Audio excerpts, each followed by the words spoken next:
Okay, and so now when they come in, you'll see participant. And when you see that, you just go there and you can just let them, you'll see, Okay. you can let them in individually or you can let them in all together. Okay. All right. But there's only like a few of us in here right now, the few commissioners and then this one dude. Yeah, yeah. All right. And Memphis. Okay. Let me just do something.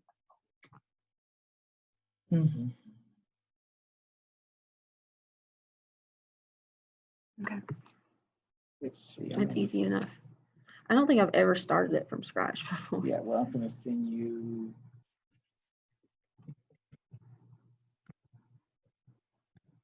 What she sends to me, I know more here.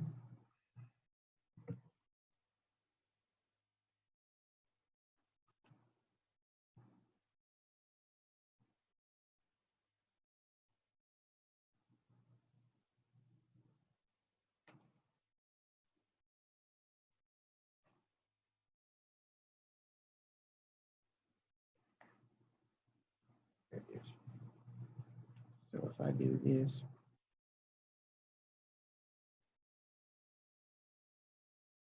See how I came up? Mm-hmm. That's me. You want me to put you in here?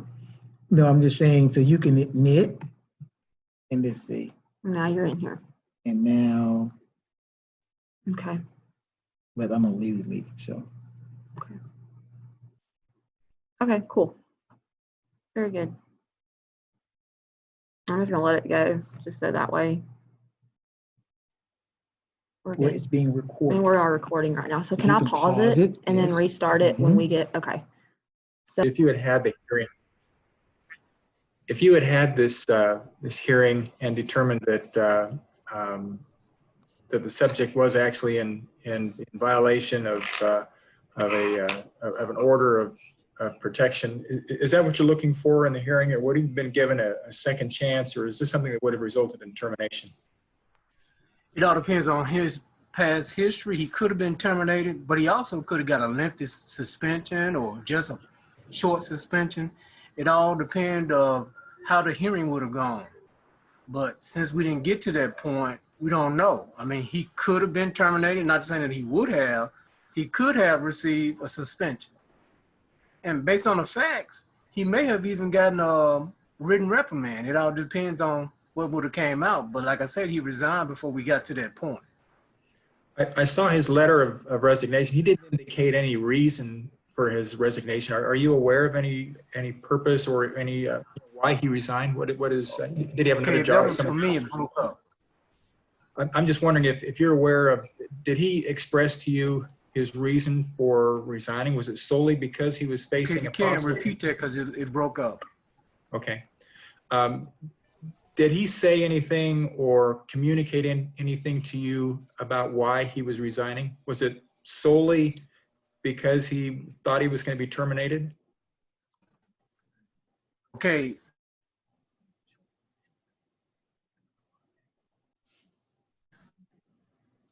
Paragraph that he enjoyed his time with us, resigned.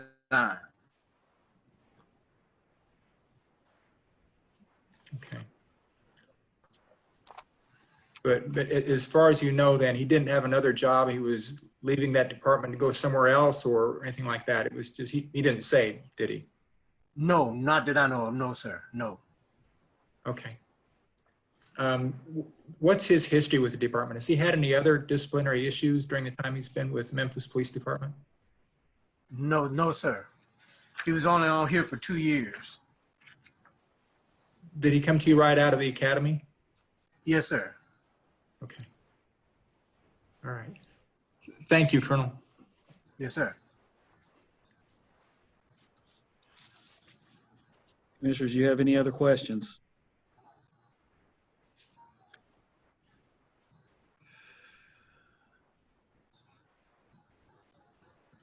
All right. Mr. Taylor, you wish to tell Mr. Johnson's side of the story? Certainly. Thank you. Once again, members of the commission, my name is Tim Taylor. I'm an attorney for the Memphis Police Association. It's been probably 10 years since I've been before the Post Commission. Interesting to be back in this matter. I represent Mr. Johnson. He resigned approximately a year ago, or in May, I believe, in 2019. And the reason the Memphis Police Association, he approached us about when he was contacted by Post, and the reason we took an interest in this is we frankly think there's been a mistake made. And when it happened, he was a member and we feel obligated to address it. The packet that the city of Memphis submitted for requesting his decertification, I believe you should all have copies of that. And I might be able to, if I can share my screen. No, I guess I can. If you would look at the actual request from the Memphis Police Department, the purpose, the grounds for the request is indicated as number 3, which states that the officer was suspended or discharged or suspended 30 days or longer, resigned in lieu of termination, resigned with disciplinary action pending that could have resulted in termination, or discharged by his or her agency for disciplinary. Obviously, he wasn't discharged or suspended, so none of those apply. The only 2 that could apply were resigned in lieu of termination or resigned with disciplinary action pending that could have resulted in termination. The next page of your packet is the statement of charges that the city issued against Officer Johnson. And as Lieutenant Colonel Clay indicated, this was never served on him and a hearing was never had. If you would look at the second page of that statement of charges at the very bottom, it's next to the last line. It says reviewed by, and there's a box and it says Deputy Director. And then there's another box that says Deputy Chief and another box that says Workstation Commander.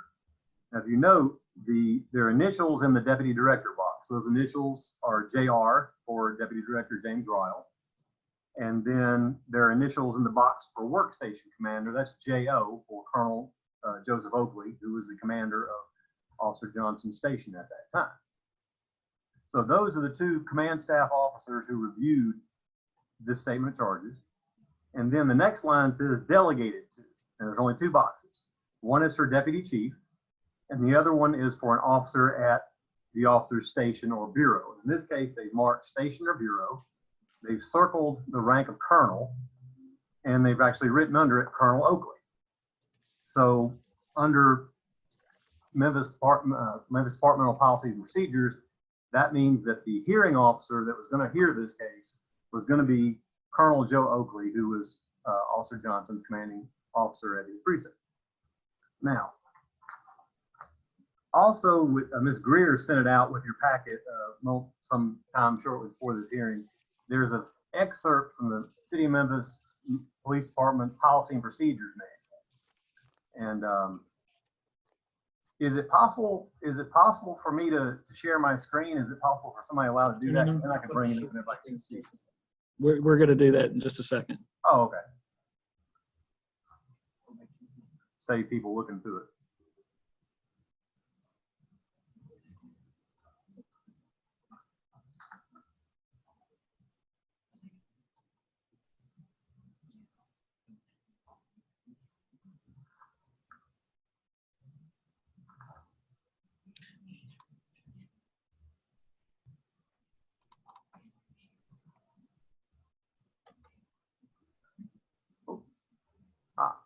Oh, there we go. Great. All right. And if I can get this thing to move. All right. Tell us where he wants to go. All right. Now, He's sharing his screen. it says, It says, I'm just, that's my screen? Okay. It's ours. Where do you want to go on this document? Oh, okay. Excellent. If you keep going down to not this page, but the next page. At the bottom of the next page. All right, right there. Back up just here. The bottom of right there, where it says issuance of statement of charges. Thank you. And as you can see, that when statement of charges are issued, they are reviewed by the Deputy Director, Mr.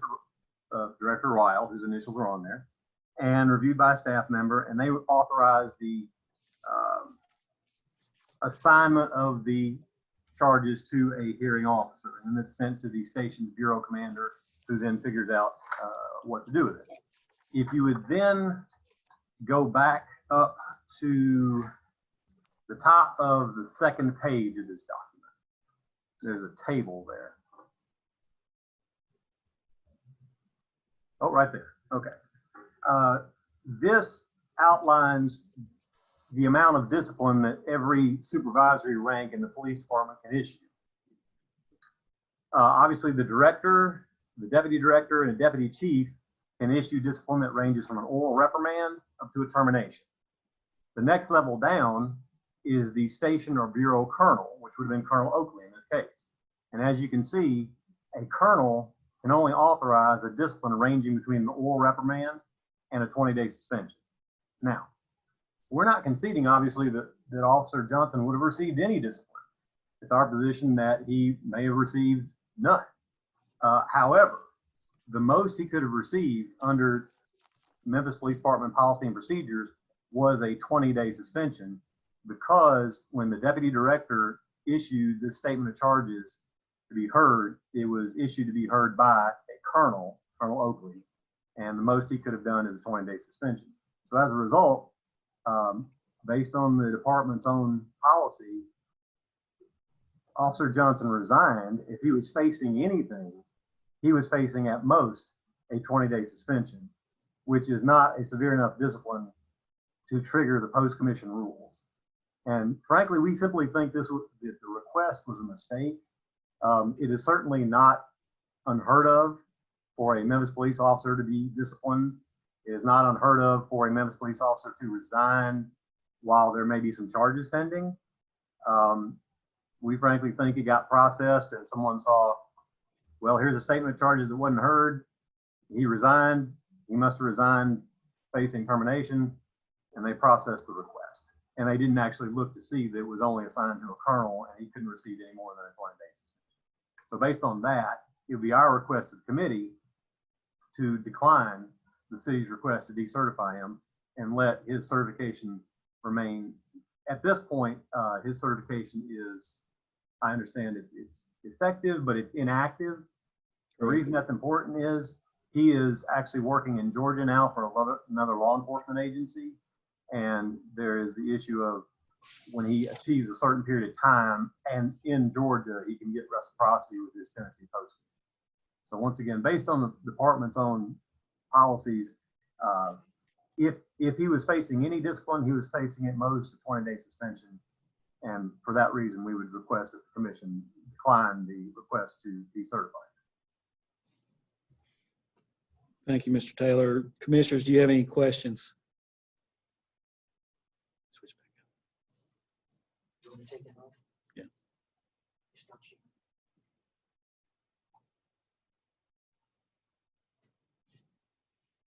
You're muted, Commissioner Bello.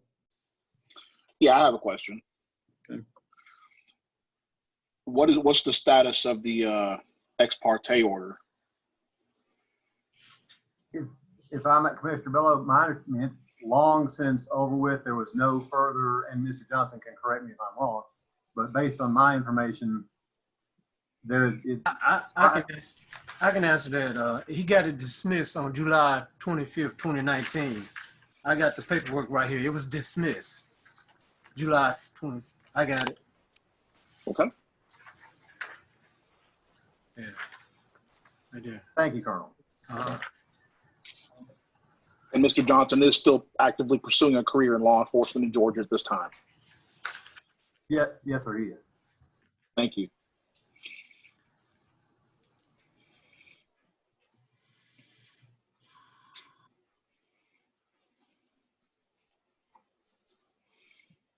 So this is Commissioner Parton. So is this all this officers had? Is just the order of protection? There's no domestic charges, no other crimes, no other anything. It's just an ex parte that was served on him for a short time and was dismissed in Shelby County. Is that correct?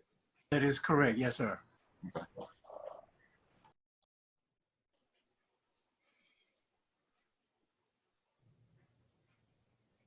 Commissioner Wright, I'll make a motion for no action based upon the statements given by the attorney that this did not even meet their policy requirements for Memphis Police Department. I second it. We have a motion and a second. Any discussion? All in favor of the motion? Aye. Aye. There's just four of you, so raise your hand if you're in favor of the motion, so I don't have to do a roll. It's unanimous. All right, thank you. Any other business, Mr. Taylor? Just a technical matter, I guess. At some point, Post will be issuing a document or a letter reflecting the outcome of this committee meeting. Yes. Okay. And I presume there's not going to be any additional proceedings on this before the full committee or No. anything like that. It will not proceed for formal disciplinary action. All right. So as a result, his certification will remain in the same status that it is now. Inactive, Right. yes, but eligible. But eligible. Thank you very much. That's all I have. All right, thank you. Any other business, commissioners? Thanks, everybody, for your attendance today. Vice Chairman Parton, are you going to attend in person tomorrow? Okay, we will see you tomorrow morning. Thank you, everybody.